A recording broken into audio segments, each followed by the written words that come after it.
Alléluia. Que Dieu soit béni, que Dieu soit magnifié, que Dieu soit glorifié. Seigneur, merci pour ton amour, ta fidélité, ta bonté. Alléluia. Genèse 1, le verset 26 à 28. La Bible nous dit, faisons l'homme à notre image, selon notre ressemblance, pour qu'il domine sur les poissons de la mer, les oiseaux du ciel, sur le bétail, sur toute la terre, sur tous les reptiles qui rampent sur la terre. La Bible dit, Dieu créa l'homme à son image, il le créa à l'image de Dieu, homme et femme, il les créa. Dieu les bénit et Dieu leur dit, soyez féconds, multipliez-vous, remplissez la terre et soumettez-la, dominez sur les poissons de la mer, sur les oiseaux du ciel, sur tout animal qui rampe sur la terre. Alléluia. Alors, il y a une réalité, c'est que Dieu, quand il a créé l'homme, il a créé l'homme pour que l'homme soit à son image et selon sa ressemblance. Et il a créé principalement l'homme avec la venue sur la terre pour que l'homme puisse dominer. Donc, une des représentativités divines que nous devons avoir, c'est la domination et non d'être dominé. Si par contre tu es dominé, ça veut dire que il y a quelqu'un qui est Dieu sur toi, au lieu que toi tu sois Dieu sur la personne, ou que tu sois Dieu sur la chose. Alléluia. Il y a une réalité claire et fondamentale. La Bible nous fait comprendre dans le livre d'Ecclésiaste, Ecclésiaste chapitre 10, le verset 5 au verset 7. La Bible dit, il est un malheur que j'ai vu sous le soleil, comme une inadvertance échappée à celui qui gouverne. La sottise est placée au poste très élevé, et des riches sont assis dans l'abaissement. La Bible dit, j'ai vu des esclaves sur des chevaux, et des princes marcher à pied comme des esclaves. Attention, j'ai vu des esclaves marcher sur des chevaux, et des princes marcher à pied comme des esclaves.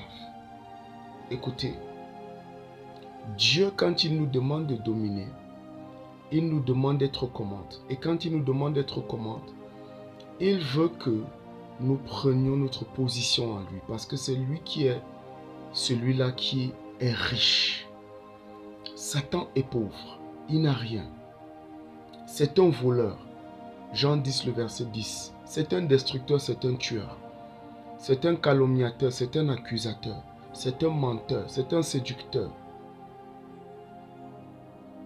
Mais maintenant, une chose, c'est que dans AG 2, le verset 8, la Bible dit que l'argent est à moi, l'or est à moi, dit l'Éternel des armées.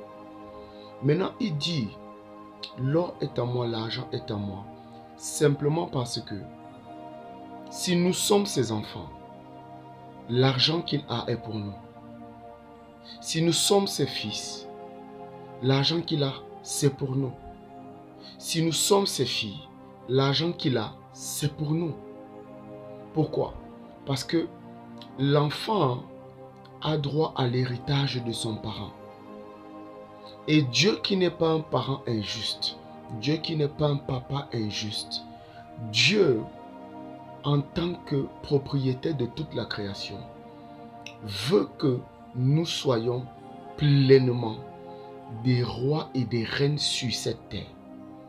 Il veut que nous puissions régner en autorité, en majesté, en gloire, en honneur, en pouvoir, en puissance, en richesse, en sagesse, en bénédiction. Il veut que nous puissions être pleinement ses ambassadeurs plénipotentiaires. Mais maintenant, une chose à savoir, c'est que la Bible dit que l'homme est esclave de celui à qui il choisit d'obéir. 6, le verset 16, que ne savez-vous pas que si vous livrez à quelqu'un comme esclave pour lui obéir, en d'autres termes, si tu obéis, tu deviens esclave. Vous êtes esclave de celui à qui vous obéissez, soit du péché qui conduit à la mort, soit de l'obéissance qui conduit à la justice.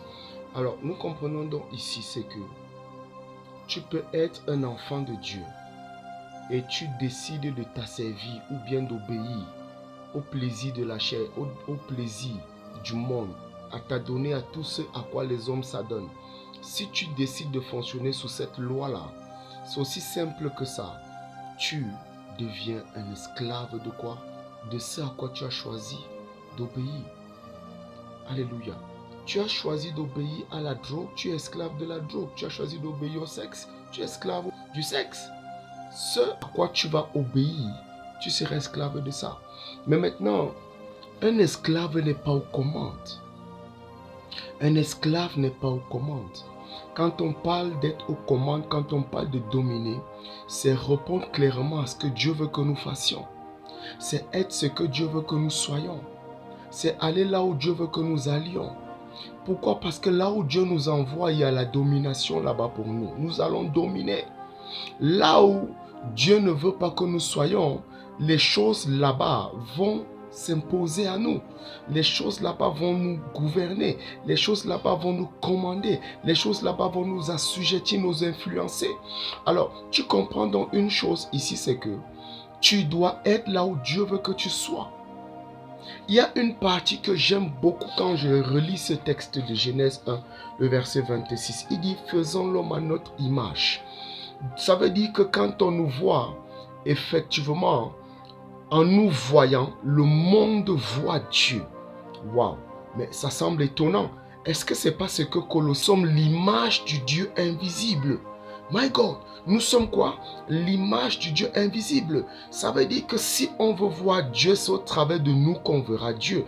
Mais maintenant, est-ce que quand on regarde nos vies là, est-ce que nos vies sont suffisamment désirables au point où quand on regarde nos vies, on a envie de chercher notre Dieu, on a envie de servir notre Dieu, les gens veulent poursuivre ce Dieu là. Faisons très attention.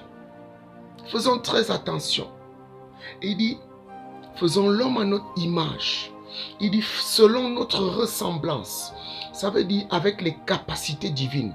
Et dans les capacités divines, il a fait cela au travers de Christ. Et lorsque nous croyons en Christ, nous devenons quoi? Des enfants de Dieu. La Bible dit dans Jean 1,12, à ceux qui ont cru, elle leur a donné le pouvoir, la ressemblance, le pouvoir de devenir des enfants de Dieu. Le pouvoir de devenir des enfants de Dieu. Ça veut dire en d'autres termes que dans notre obéissance à ce que Dieu demande, il y a notre ressemblance, il y a notre pouvoir, il y a nos capacités. Makata labrada sekete. Donc, nous devons pleinement chercher à être comme Dieu veut que nous soyons, à son image selon sa ressemblance. Maintenant, il dit, pour qu'il domine, on n'est pas son image, on n'est pas sa ressemblance pour rien, pour qu'il domine. Maintenant, une chose, c'est que il y a un but rattaché à notre existence. Et ce but, c'est que nous puissions dominer. Ce but, c'est que nous puissions être des rois et des reines. Dans Apocalypse 5, le verset 10, la Bible dit que il nous a rachetés, il a fait de nous quoi? Il a fait de nous des rois et des sacrificateurs pour Dieu. La Bible dit, et ils régneront sur la terre. Ils régneront sur la terre. En d'autres termes, ils exerceront la domination par mes capacités sur la terre. C'est ce que veut dire régner. Mokabri sotevre pe shukuria pante. Et nikandas kukanda balanis katapa. Et nous comprenons quelque chose de clair. Maintenant, c'est que quand il dit pour qu'il domine, maintenant il spécifie dominer sur quoi? Il dit dominer sur les poissons de la mer, dominer sur les oiseaux du ciel, dominer sur le bétail sur toute la terre, dominer sur les reptiles qui rampent sur la terre. Stop. Mettons un peu un full stop. Réfléchissons. Dominer sur les poissons de la mer, ça parle de l'eau et son contenu.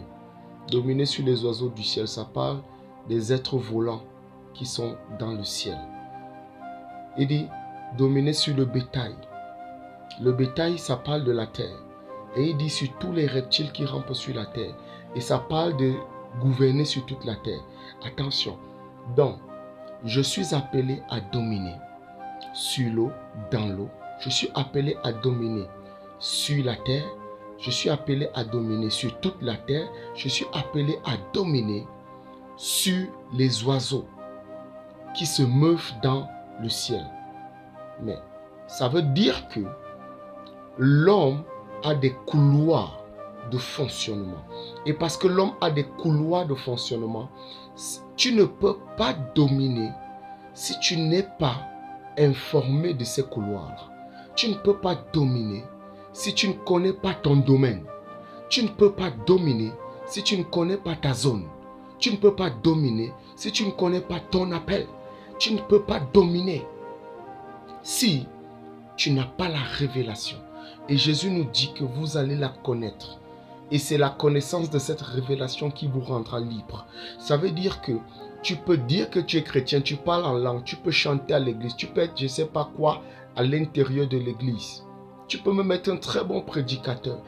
Mais écoute, il dit ici, lorsque vous allez la connaître, cette révélation, il dit, vous allez être libre. Ça veut dire que il y a une captivité, il y a une prison dans laquelle toute personne peut encore demeurer. C'est la prison qui a pour clé quoi? La révélation des secrets sur ta vie. Écoute, concernant ta vie, il y a des choses que Dieu veut que tu fasses. Monte, tu descends. Imite tous les principes et les protocoles de ceux qui hier ont déjà réussi. Imite. Oui, tu vas atteindre les mêmes résultats qu'eux, peut-être faire mieux qu'eux, mais sur le plan de la mesure de Dieu, tu seras un échec. Nous avons donc la responsabilité chacun de courir. Oui, c'est une course, mais de courir pas seulement de manière à remporter le prix, mais de courir selon la loi qui permet de remporter le prix. Et en athlétisme, lorsque chacun est dans son couloir, lorsque c'est une course de vitesse par exemple, tu ne rentres pas dans le couloir de l'autre.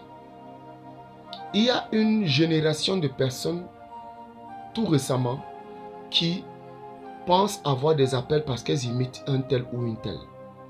Non. Quel est ton couloir? Quel est ton appel? Tu es né pour faire quoi? À quoi sers-tu? Il y a une lumière que tu es censé dégager dans un espace ténébreux. Il y a une voie que tu es censé ouvrir. Alléluia. Dieu veut par toi faire quoi? Dieu veut par toi imposer un chemin dans le désert. Dieu dit, beaucoup de gens sont tombés dans ce dans quoi tu es tombé là. Il dit, avec toi, je vais faire quelque chose de nouveau. Il dit, je vais frayer un chemin dans le désert. Ça veut dire, là où tu penses que tu es là, là où tu penses qu'il faut que tu imites un tel ou une telle là, Dieu désire que tu aies une rencontre avec lui. Dieu désire que tu connaisses la vérité concernant ta vie. Dieu désire que tu connaisses la vérité concernant ton existence, concernant ce qu'il veut faire avec toi. Dieu désire que tu connaisses ce qu'il a préparé pour toi, afin que par cette connaissance-là, tu sois libre. Parce que si tu n'as pas cette connaissance, tu demeures captif. Tu n'as pas cette connaissance, tu demeures prisonnier. Tu n'as pas cette connaissance, tu demeures le larbin, l'esclave. Et il ne t'a pas appelé à l'esclavage. Parce que la Bible me dit, si quelqu'un est en Christ, il n'y a plus de condamnation pour lui. Romains 8, le verset 1. Il n'y a plus de condamnation pour lui. Condamnation. Enlève condamnation, il n'y a plus de blocus. Il n'y a plus tout ce que le monde peut vouloir imposer contre lui. Il n'y a plus ça. Parce qu'il est libre. Quel est ton couloir? Quel est ton domaine? Quelle est ta zone? Qu'est-ce que tu ressens en toi? Malgré tout ce que tu fais, qui te fait constamment avoir faim, avoir soif. Quel est le battement de ton cœur? Qu'est-ce qui frappe au fond de ton cœur que tu écoutes une prédication que tu n'écoutes pas? Lorsque tu vois quelque chose qui se fait et qui n'est pas bien, qu'est-ce que tu ressens en toi? Qu'est-ce qui se passe dans ton cœur? Si tu peux répondre à ces questions, tu as déjà les indices de ce qu'il y a derrière ta vie. Si tu ne peux pas, je te supplie de chercher Dieu. Je te supplie de chercher Dieu. Je dis encore, je te supplie de chercher Dieu. Lorsque tu vas le chercher, il dit, il se laisse trouver par qui le cherche du fond de son cœur. Il va te dire la vérité. Et lorsqu'il te dira la vérité, il te donnera des indices dans ton couloir, ce qu'il veut que tu fasses, ce que Dieu veut que tu fasses. Il y a d'autres personnes qui peuvent faire aussi ça, c'est vrai. Mais ce qu'il veut que tu fasses, personne ne peut le faire comme toi. Personne ne peut le faire comme toi. Il y a une touche particulière, une marque déposée, rattachée à ce que tu feras, qui est extraordinairement particulière. Cette marque-là, dans ce sens que lorsque tu feras ce que Dieu veut que tu fasses, ta vie aura un sens. Tu seras libre et tu pourras libérer d'autres qui, comme toi, sont passés par beaucoup de choses spirituellement comme physiquement et qui se retrouvent dans un désert et ils ont besoin d'un chemin, d'une direction pour s'en sortir, pour savoir ce qu'il faut faire, pour savoir comment il faut le faire, pour savoir où il faut le faire, pour savoir avec qui il faut le faire. Oui, tu seras cette personne-là que Dieu utilisera. Alors, s'il te plaît, va chercher Dieu. Va le chercher et va le rechercher de tout ton cœur. Aucune prédication ne va te faire écouter ce que Dieu veut que tu écoutes de lui. Chacune des prédications va te mettre dans un état, dans le cœur et émotionnellement, qui semble être l'état concernant ton couloir, mais ce n'est pas encore ça. Parce que ce que Dieu veut faire au travers de chacun de nous n'a pas encore existé. Peut-être ça va choquer ceux qui pensent que tout ce qui est a déjà existé avant. Mais écoutez-moi. Toi là où tu es là, tu n'as jamais existé avant. Ça veut dire que ce que tu vas faire, ce que Dieu va faire au travers de toi, n'a jamais existé avant. Et puis même si d'autres personnes ont créé des choses similaires ou des choses pareilles, ce que tu feras sera un niveau supérieur de ce qui n'a jamais existé. Alors, va chercher Dieu afin d'être le roi qu'il veut que tu sois. Tu ne peux pas dominer si tu n'as pas la lumière. Ma prière, c'est que tu reçoives cette lumière. Deuxième des choses, tu ne peux pas dominer si tu es ignorant. Ma prière, c'est que tu recherches la connaissance. Troisième des choses, tu ne peux pas dominer si tu manques de puissance. Et dans Ésaïe 55, le verset 1, il dit, venez vous tous qui avez soif et vous tous qui avez faim. Il dit, venez. Venez acheter sans argent. Et dans Jean 7, le verset 37 à 39, il dit la même chose. Des sources d'eau vive jailliront, couleront. Alors, une chose claire, ici il s'agit de la puissance. Sans la puissance, tu ne peux pas dominer. Sache donc que tu auras besoin, 1, de la lumière. 2, tu auras besoin de la connaissance dans ce couloir-là. 3, tu auras besoin de la puissance. Et quatrième des choses, tu ne peux pas dominer si tu n'es pas diligent. Il faut que tu sois un travailleur. Jésus a dit, je suis venu faire les œuvres de mon Père. Si je ne fais pas les œuvres de mon Père, ne me croyez pas. Il dit, je suis venu m'occuper des affaires de mon Père. Il était au travail. Donc, les 4 premières bases là sont incontournable dans l'agenda de la domination que Dieu a pour nous. Et qui dit les 4 là parle de la première base. Par la grâce de Dieu, dans d'autres vidéos, on verra d'autres bases. Mais déjà, que celle-ci te bénéficie pleinement. Récapitulons. Nous existons pour dominer. Nous sommes faits à l'image et à la ressemblance de Dieu. Et maintenant, parce que nous existons pour dominer, il y a un domaine dans lequel nous devons dominer. Il y a un royaume dans lequel nous devons être des rois. Il y a un couloir dans lequel nous devons être des champions. Oui. Il y a un désert dans lequel nous devons pouvoir frayer un chemin pour que d'autres qui sont dans ce même désert-là puissent emprunter cette voie et s'en sortir. Et c'est impossible de dominer si tu es esclave du péché, si tu es esclave du monde, si tu es esclave des compagnies, si tu es esclave de tel ou de tel. Non. Pour finir, tu ne peux pas dominer si tu n'as pas la lumière. Parce que la lumière vient et les ténèbres dégagent.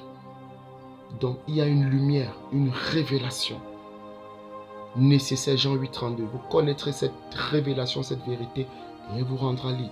La lumière la rend libre. Jean 1, le verset 5. La lumière est venue, les ténèbres ne l'ont pas reçue. 2. Il y a une grande connaissance à avoir dans ce couloir, dans ce domaine-là. Tu ne peux pas dominer dans ce couloir, dans ce domaine, dans ce royaume sans la connaissance. Sans quoi? La connaissance. 3e des choses, tu ne peux pas dominer sans la puissance. Dans ce règne ici, le seul langage que l'ennemi comprend, ce n'est pas ta grammaire, non. C'est pas ton ancienneté, c'est pas qui a imposé les mains sur ta tête. Non. Non. L'ennemi comprend une seule chose. C'est le langage de la violence. C'est quoi? Le langage de la violence.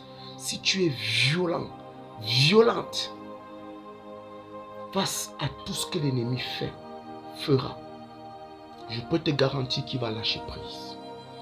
Matthieu 11, le verset 12, Jésus nous l'a dit. Le seul langage, il dit depuis le temps de Jean-Baptiste, le royaume des appartient aux violents. Ce sont des violents qui s'en emparent. Alléluia. Maintenant, et la 4e des choses, c'est quoi? C'est la diligence, le travail dur. Celui qui est un travailleur s'assoit auprès des grands. Il ne s'assied pas auprès des gens obscurs. Alléluia. Et par le travail, les richesses. Par le travail, les relations. Par le travail, l'honneur. Par le travail, la gloire. Dans le livre de Proverbes 31, la Bible dit qu'au siège, ses œuvres la louent.